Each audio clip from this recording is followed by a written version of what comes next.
Hello, everyone. Here we are on our module for communication at Shining Lights. So, we're going to talk about a few different areas of communication, and just communication is where the rubber meets the road. That is how we know what other people are thinking. That is how we give information that can be really pretty important, particularly when we're talking to parents or coworkers. The way we communicate non-verbally also gives a lot of information. So if we're doing things like eye rolling or shoulder shrugging and just the tension in our body can also give a lot of information. So we're going to talk a little bit about our general expectations for communication at Shining Lights, and I'm also going to give you some information about why, like so you understand why these things are in place and why they're important. So the first thing we're talking about is Brightwheel. If you're just starting, you've just got this invitation to a platform called Brightwheel. Someone has probably showed you how to use it because it is kind of the ins and outs of our day. Um, Parents rely on Brightwheel to know what's happening with their child at daycare. If you're a parent, you understand. If you're not a parent yet, I'm just here to tell you it's a very hard thing to let your child go to daycare and be away from them all day. And most parents really like knowing. This is especially true for infants, and it's really important that you put in when diapers are changed and when infants are fed, because that is kind of their whole schedule when they're an infant, and when they nap is eat, sleep, and poop. All right, so they need to know that when they pick their kid up, when the last time their diaper was changed, if they pooped, how many times they peed. You'll be amazed when you do become a parent how important that becomes to keep them on a schedule and to make sure they have everything they need, because that is a lot of what infancy is about. Okay, so infant room, you have a home screen here on your Brightwheel. You can access the room you're in by pressing rooms, and yours might look a little different than mine because I'm an administrator. And you can pick your room from this drop-down menu. So let's say I'm in glowworms today, little tiny babies. And here, down at the bottom, you have messages, attendance, add activity, calendar, and learning. And we use primarily the first three. So let's say Teddy isn't here right now, and um, you can see the ones that are checked in because they have bold. Okay. Let's say someone comes that you want to check in, you press attendance, you click whatever kid it is, and then you hit check in. Okay. Same thing when you check them out. You go to attendance and check them out. If you want to send a message to a parent in this room, you can click messages. Again, click the kiddo that you're giving a message for. And then if you want to click add activity and explore all the different things you can add for each child. Okay. So you can add a photo, a video, log when they eat. Again, very important for everyone. And try and give good information about how much they ate throughout. Really, it's important for kids to eat. Hangry is a thing. Nap, potty, just a note that you want to give, a kudos, something you're like, oh, this is so awesome. I want to make sure the parents see this, and the parents can see all of this. Okay. Custom is something that is, we have a lot of things in our custom. So for instance, when Samara does carpet time, she has that in custom because then it saves it and she can just continue to use it. But any type of thing that's not in here, but you feel like you want to share with parents, meds, if meds were given, um, we've talked already about when meds can be given. If there was an incident, we're making sure we mark that. Please note that there are different things you might need to fill an incident report out, but you put it in Brightwheel. Yes, so it needs to be logged in Brightwheel. Health check or any note about anything that there's concerns with their health and observation, or if they are absent. So those are the different activities you can add for all the kids in our care, and the parents get a little ding ding on their phone that says Caleb ate 4 ounces, as an example. Okay, that is point one about Brightwheel. I just kind of want to share with you guys a thought that I have, or just kind of essentially why it's so important to keep parents happy. First of all, yes, these are their children. They want to know they're your customers in a way. The kids are, of course, partially your customers, but if you think of this as strictly a business model, which is really hard to do because it's not, right? It's care model. But at the same time, if you think of it as a business model, the kids and the parents are our customers. They are paying for a service that we're giving them. How do you get paid? Essentially, from having people want to take advantage of our service. People will be more likely to want our service if we are giving them really good information about what their kid is doing in our care. If you do something special and amazing with these kids, put that in there. Let them see. If you see, oh my gosh, what they're being so cute right now, I'm going to take a picture and send it to their parents because their parents want to see. And things like that make parents go out in our small community and say, oh my gosh, I just love Shining Lights because they send me pictures, they tell me what's going on. I see so many fun things that my kid is doing every day. And the more of those you send, the more tuition we get, the more generous we can be with raises, and the more we thrive as a center in general, the more materials we're going to have. Because if we're full and handling it well, okay, I'm a little careful about saying I want to fill because sometimes I think the North Dakota daycare regs make too full. But if we can be at a comfortable full level, we have more tuition. And if we have more tuition and more attendance, we have more money to make sure we have the things that we need. And for me, fair pay for you. That's number one, honestly. That is what I consider my job, is to making sure that you have fair pay that's competitive with other daycares, even better than other daycares. Your time is worth something, but for me to be able to pay you, the business needs revenue. The business gets revenue by parents paying tuition. Parents pay tuition because they come to us and they stay with us. And that's essentially the long and short. So sometimes it can feel like, oh, we're just placating parents, or we're just doing things to make them happy. Yes. Yes, we are, because they are our customers. Don't get me wrong, if a parent is being unreasonable or they do something that is not acceptable, like yell at you, I don't tolerate people yelling at my staff. Really ever. It doesn't even matter what it was. You don't deserve to be yelled at or talked to rudely. So we will address that. But in the same way, let's just make sure that we are keeping in mind that being able to talk to people, and if you're younger, this might be hard, but look people in the eye when they bring their kid in and when you hand their kid back off, and hey, how was your day? And give them a highlight from their child's day. That is not the time, maybe at drop off or pickup, to get into anything that went wrong. And we have a tendency to do that. We have a tendency to be like, oh, well, they did this and this and this, because you think that a parent needs to hear that. A parent can't do anything about that. So we need to be sure we're keeping it positive in that moment to drop off. If they need to hear about something, they've heard about it from the main teacher, probably. We talk about this with our main teachers a little bit too, but and just some guidelines about when to message parents. But essentially, we don't want, when parents pick up their kids, they've been away from them for a long day. We don't want to immediately give a laundry list of all the things that went wrong with their kid that day, because that parent in turn is going to think, oh my gosh, that's going to be very stressful. What do I need to do about this? And the fact of the matter is that you might be frustrated, so you feel like you have to say that to them. But what are they going to do about that? Do they need to do anything about that, or is that our responsibility because they're at school? So what is a parent going to do about it in that moment? It's a really important question to ask yourself. And yeah, the kid had a tough day. Kids do have tough days. This was a frustrating day, but what actually is the parent going to do to help me in this situation? So it's just something to think about. We want to make sure we're being kind and courteous and give lots of energy to parents, because they love to see that the people that work with their kids are having fun with their kids and they're having energy. So, and if it was a terrible day, fake it till you make it when the parents pick up. And I don't mean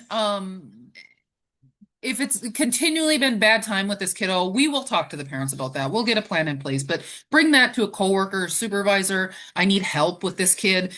With the parent at pickup is just not that time or drop off, right? You want to leave them with something positive from the day, not something they can't do anything about. When you message families on Brightwheel, try and be as timely as you can. That being said, we don't forsake safety to get to a Brightwheel message. Make sure everything is good with the kids. They're all supervised, they're engaged in something, all is going well before you respond. But do get to it as quickly as you can. Acknowledge what they said first, and then answer their question and thank you or some type of sign off. Okay. capital letters, appropriate punctuation, full words. Okay. So please don't write the number 4 for the word FOR. Think of your like Give yourself as trying to be as professional as you know how to be. If you're a young person, you might not know what that is yet, and we'll correct you, right? If we see those things, and it's not going to be a, that's it. But you're going to probably get some feedback about how to do that if you don't know how. But we want to make sure that we are letting the parents know that we heard them, telling them what we're doing to address the concern, and then signing off with a good note. Okay. We're going to keep things as clear and concise as we can. So try not to ramble on in messages. Sometimes it's needed if it was a significant incident, but do your best to keep it as clear and concise as you can. So, for instance, is not keeping hands to self. Child is not keeping their hands to themselves today. That's concise, but it's not clear. So you need both, right? Try and keep it as concise as you can for the incident. Charlie is not keeping his hands to himself today. Just as one example, he was playing in blocks and he threw a block at another child's head. We are really hoping to be able to turn this around, but I did want you to know if it needs to be sent. Along those lines, first think about if it needs to be sent. Again, this is kind of a guideline in schools. You guys know I work in schools, so I use this, but also this is just kind of the thought of making sure that we have control, as much control as we can possibly have, because control is a relatively subjective term, but as much control as we can have over our own classroom. If you are continuously reaching out to parents asking them to help you with their child's behavior, they may not have a ton of confidence in your skills. That doesn't mean that we never ask for help, right? So it's walking a line and finding a balance. Of course, parents want to know if their child is acting out. I actually, as a parent whose child acted out more than I knew, became very frustrated and upset when I finally found out how much that was happening. Because yes, you do need to tell them. Just really sit and think like, is this a recurring problem? Recurring meaning, is it happening often? Or was this a bad day? Okay. Was it severe enough? Was the severity of enough worth it that this needs to be messaged home? Okay, so was it, usually we draw the line of aggression, right? Towards another kid or teacher. So first think about, do I need to send them? If the answer is yes, I trust you. Your supervisors trust you, right? But let's wait until they've been there for a while. So a general guideline is nap time. Let's give them the morning and lunch and try and work on it within ourselves before we're sending out messages to parents. If you're sending a message, make sure and say what it is. So just not listening to teachers. What does that mean? Does that mean I'm not wanting to listen to my teachers today? Does that mean I'm not coming to the carpet when I'm told? Or does that mean I'm dumping garbage all over the classroom? Those are quite different behaviors, right? As far as not listening. What does that mean? So give some information. Otherwise, parents are kind of like, I don't know what this means. I don't know if I'm concerned about it. I don't know if I need to do something. Okay. And also, by all means, tell parents, no need to do anything on your end. Okay. We've got this, but I did just want to communicate. Or we're going to talk about this as a behavior team and talk about where we move forward, one or the other, but make sure if you don't need anything from them to let them know that, because they're at work, and if you've got it handled, make sure that they know that, and that you're just communicating what happened. Because parents will usually feel like they have to do something to help you because it's their kid, right? They're feeling bad that they're giving you a hard time. And then finally, if this is happening, if it is recurrent, and it's happening a lot, let's have a meeting. Let's have a supervisor meeting, owner meeting, whoever can come in, whoever knows this kid well can come in to say, what are we going to do about this? Let's all get on the same page. Let's get a behavior plan in place. What do we think will motivate this kid to make better choices in the future? So when you're messaging families, just some guidelines there. That brings us to incident reports. I'm going to pause for a quick second. All right, so now we're going to talk about incident reports. What is an incident report? It's a report on when there's been an incident, usually relating to injury to a child, but a significant event in the day. You want to make sure that you let parents know that something has happened. Usually this means that either someone has aggressed toward their kid has gotten hurt, by someone else, or they've hurt someone else, or they just had an accident. Kids have accidents. They fell, they're bleeding, whatever it might be. It happens a lot of times in a day, right? But anytime a kid might have a mark on them or gets hurt, their parents need to know. That's our responsibility to let them know that. We want to fill it out as quickly as we can after it happened because the quicker you fill it out, the more accurate you're likely to be. You can remember it better and remember those details. Okay. Very important part of incident reports is you don't include the other kid's name. You can only include the child who the incident report is about. Only their name can be on an incident report. The reason for that is you talked about confidentiality. You watched Mandated Reporter. You know how important it is to keep someone's private information safe. Sorry, multitasking. You know how important that is at this point, I hope. So you are protecting the privacy of that other child. So as an example, if Jane walks up to little Henry and Henry has a toy she wants, she grabs a toy, she bites Henry on the arm. In Henry's incident report, you would say a friend came up to Henry and took his toy and bit him on the arm. You would describe the mark that it left and you would describe the steps taken. Usually that means ice and TLC, tender loving care, okay, and or Band-Aid and tender loving care. If it required any thing else other than a Band-Aid, if a child has an allergy, you needed to use their EpiPen, or if you needed to wrap it more tightly, maybe apply a tourniquet. If you ever needed to do, Lord forbid, but CPR or first aid, any medical care you provided needs to be included as well in the incident report. And then there's some stuff at the top like date, time, details, right, that you want to fill in. So what happened as clear and concisely as you can, who was involved, but without mentioning any names. So was it a friend? Was it a staff? Was it no one? They just fell and hit their head. And what was done? Okay, what medical care they received. Any marks left on a kid, any biting, anything to the head, but especially later, when they're verbal, but also anytime a kid gets hurt. And you might, like, if you're in toddlers, you might go, I would never stop filling out incident reports, Dara. Yeah, that's true. But if it's a significant hurt that leaves them crying for a little while, and they go home and say, Mommy, I hit my head, and there's no incident report, parents just tend to get pretty ticked off, and that is understandable. They want to know what happens to their kids and if their kids get hurt at daycare. Okay. In the instance of Jane and Henry, right? Like Henry bit Jane, or no, Jane bit Henry. These are made up kids, so I can't even remember. So Jane bit Henry. Both Jane and Henry need an incident report. So Henry got the mark. He needs an incident report, but we're not going to say Jane's name. And Jane gets a report too. She is going to have one filled out, but we're not going to say Henry's name. So Jane came up to a friend. She seemed to want his toy because she took it from him, and then she bit him on the arm. Okay. Once the incident report is signed, so that gets uploaded on Brightwheel, signed by the parent at pickup. The parent is acknowledging they know what happened. And then for toddlers at the center, or infants, the infants and toddlers, they get placed in Whitney's folder. And if they're pre-K or school-age child, they get placed in Samara's folder. They will review them and keep track of them on our end. That is incident reports.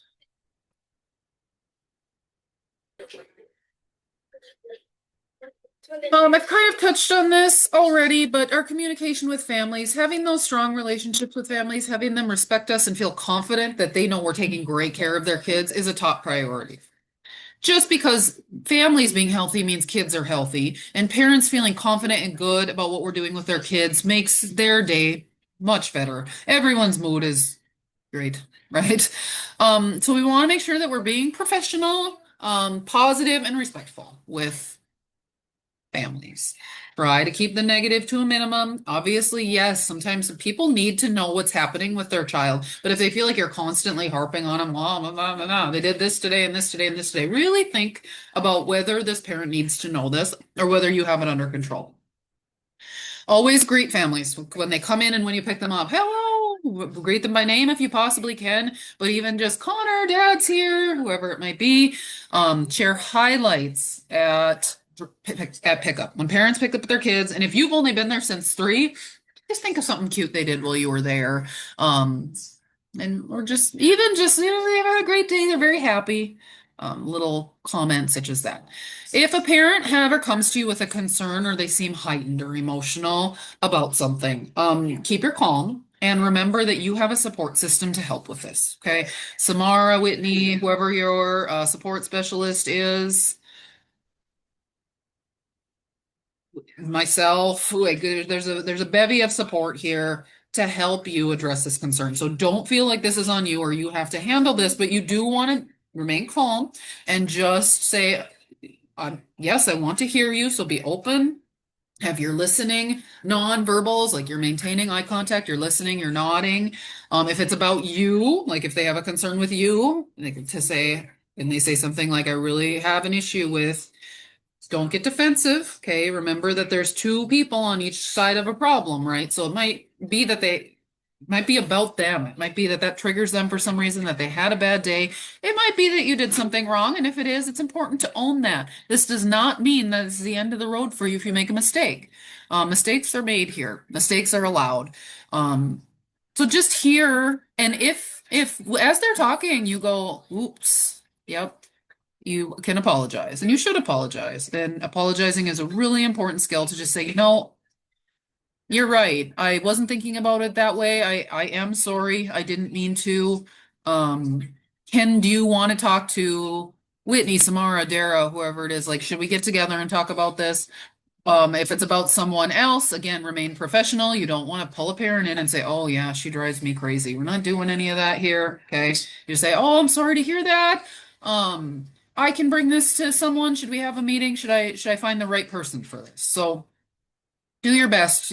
Don't become embroiled in that. Definitely don't be talking behind anyone's back or getting yourself in kind of a dramatic situation, which can be hard in a small town. But we're just remembering to keep confidentiality. Um, for instance, if a parent comes up to you and says, my kid says it's this kid that's biting, and you can't confirm. You can't say, yep, you're right. It is them, you know. You just have to say, well, I'm sorry, I can't give names. That's the rote thing you're gonna say. I'm sorry, I can't say which friend it was. I'm sorry, we can't tell you names because of confidentiality. Um, I'm sorry you're upset. I understand why you're upset. So acknowledging what they're feeling, saying I'm sorry you feel that way. Do you have any ideas for what could be done to make this better? Is there someone else you want to talk to? Those kinds of questions. Okay.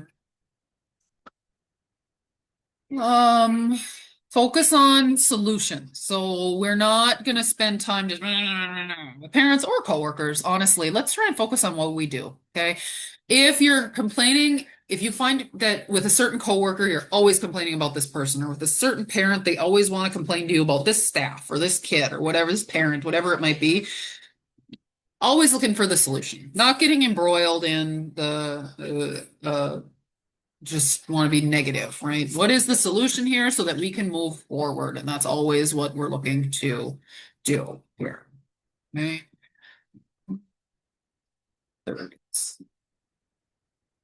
Okay. Communication with children. You communicate with children a little bit differently than you do with adults. If you're a young person, like if you're coming to us at 14, 15, you're probably a little more, you remember a little more what it's like to be communicated with as a child and what you didn't like about how people communicated with you and what you did. We always want to stay calm with kids. The younger the kid, the more they like kind of pushing your buttons. So this is kind of that nurtured heart, leg one. You staying calm, even if you're not, even if you're internal, and this is a skill and you got to work on it. You staying calm is probably the best predictor of a child's behavior and whether it's going to be a good choice or a bad choice as far as what they choose to do with their behavior. You not letting them get to you, not letting them push your buttons, pull your strings, jerk your chain, whatever metaphor you want to use, is the surest way to your success, no matter what they do. Okay. I once had a child take a big poop from their butt and rub it from my shoulder down to my wrist. Okay. You want to talk about a trigger. I'm really sorry you felt like you had to make that choice. There's going to be a consequence for that because that is really not okay. Now, let's go. I need to get cleaned up and you need to come with me because otherwise no one can see you. And that is all I gave him. And he was furious because he really wanted to tick me off. So actually the biggest thing I could do to redirect his behavior was not to let him. Okay. So you always stay calm and seem like you're in control and find a coworker to tap out if you're not. Okay, that's really important too. Like, here's the thing, guys. I had poop. It wasn't mine or my children's smeared down my arm. I was not calm. So, but that's what I said to him. And then I went and got another coworker and said, listen, I need you to step in here. I am upset. You want to make sure you tell kids very clearly and directly what it is you want them to do. A lot of times we assume they know what we want them to do. They probably don't. Be really clear and direct in what you are expecting them to do. I would like you to pick up those 4 items on the floor. I would like you to put them in your bin, and then I would like you to go sit on that yellow star at the carpet. Give them a lot of detail and just be direct and clear. When you lay it out for them like that and then they choose not to do it, that's on them. If you're not telling them what you want and just assuming they're going to get it, that's on you, right? So be sure that you are giving them good information. Don't put emotion into it. You are just being, oh, I don't know why we're having a really hard day today, aren't we? Well, I guess I can see that we didn't bring our listening ears, all things I've heard people say in the moment in frustration. None of that. Okay. Just I see that you are choosing not to listen to me right now, to my direction, and that makes me sad because our other friends aren't going to be able to do what we're doing next. So this is what I need you to do, and then I need you to go to the carpet. Age appropriate language, okay? And if you think they don't, that doesn't mean like dumb it down. So if you use a big word, just explain what it means. If you use a vocabulary word and you're like, gosh, I don't know if they know that, make sure you're telling them what it means, but don't give them good language, like a language rich environment. Absolutely. Just remember that they might not know and describe it to them. Okay.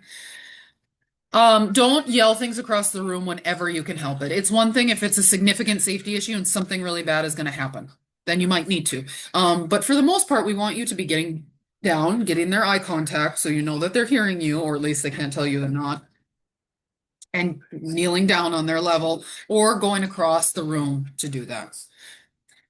Always remember you're their best model. So kindness, patience, problem solving, pointing out when others around them are making good choices and what you're seeing them do, making sure you point out when you see them doing something good, especially if it's a difficult kid that is often maybe not making the best choices.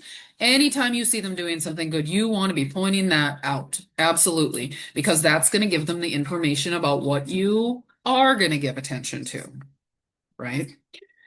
And just remembering that you are their best role model for what kindness and problem solving and friendships and patience and all of those things mean. So even if you want to narrate what you're doing as you're doing it, or saying something such as, man, I am frustrated. I am a little frustrated because we're not getting going on carpet time at the right time. But you know what? I think I need to take some deep breaths. So friends, if you want to breathe with me, that's great. And if you don't, that's fine. But I am just going to take some deep breaths to help reset my body because I'm feeling a little frustrated. And they can see that you also are human and you also need that time. And that's just really valuable for them. Okay, last little bit on communication is social media. You can't post pictures on your own personal social media of you with any kids at Shining Lights unless you get parent permission. Now, I would recommend you get it in writing. Um, Also, just don't do it too much. Okay. Don't be texting parents like every day saying, can I put a picture of, I'm running out of kids' names. Tyler, can I put a picture of whoever, okay, Hannah, on social media? Once in a while, you take something super cute and you're like, oh my gosh, I love my job. This is the cutest picture. I really want to share it. You can ask the parent. You can't ever put anything on your social media with their faces. Even if we go and do something fun and you take a picture of it and you want to put it on your Snapchat, you cannot do that if their faces are in it. And honestly, I like to say even their little bodies, do not. Take a picture of yourself, okay? Selfie it with the cow from the farm in the background, but no kids. Really important. Parents don't like seeing their kids on social media, on someone else's social media. They don't know who you're friends with. They don't know who you know. Okay, you can't do that. The confidentiality of the children, very important. Don't share anything about kids in our care, family, staff with other people. This can be a real tricky thing in a small town because people are like, oh, what's her name? Which one? Who does that belong to? You can't tell them. You have to say, oh, I can't actually tell you. I'm sorry, I can't share names. Something like that. Okay. Um, remember the fact that you represent Shining Lights inside and outside of work. In this community, particularly, everyone knows who you work for. I'm not telling you you have to censor certain things or what you can and can't do with your own life. I can't do that, right? But it's just something to remember. And if you're putting forth an image that makes it look like you can't take care of children or you're unable to be trusted or take care of children, then I need to take that into account. So, no, I can't tell you what to put on there. I can't boss you around by any means, but there could be consequences for your actions by all means. You do need to put forth the persona of someone who is confident and capable and a good role model for children because you work with children. And then people tend to get real irritated when kids are potentially not being taken care of well. Whether it's true or not, what you put out there does come back this way. Okay. Another thing to keep in mind on your own social media is just keep in mind that if you are not at something you're supposed to be at for work, maybe don't post where you're at. Okay. Just a little tip. We've had that happen where people miss the staff meeting and then post a snapshot or a Snapchat of them shopping at Target. Like, look, here's the thing. When they told me they had a doctor's appointment that they couldn't miss. Okay, just be really mindful about where you're supposed to be. We're expecting you to be at staff meetings. We're expecting you to be at your shifts if you don't give appropriate notice. So if you miss a shift for work and then say, had to miss my shift today, had to take care of my boyfriend, poor Bubby, that's not going to be looked on very favorably. And of course, it's a small community, so odds of us finding out are pretty good. So just something to keep in mind as well there. And that is the end of your communication module. If any questions, as always, reach out to anyone in management or the staff who's training you and just ask, like, I didn't quite understand this, or what in this situation does this still apply? Reach out and ask. Have a great day.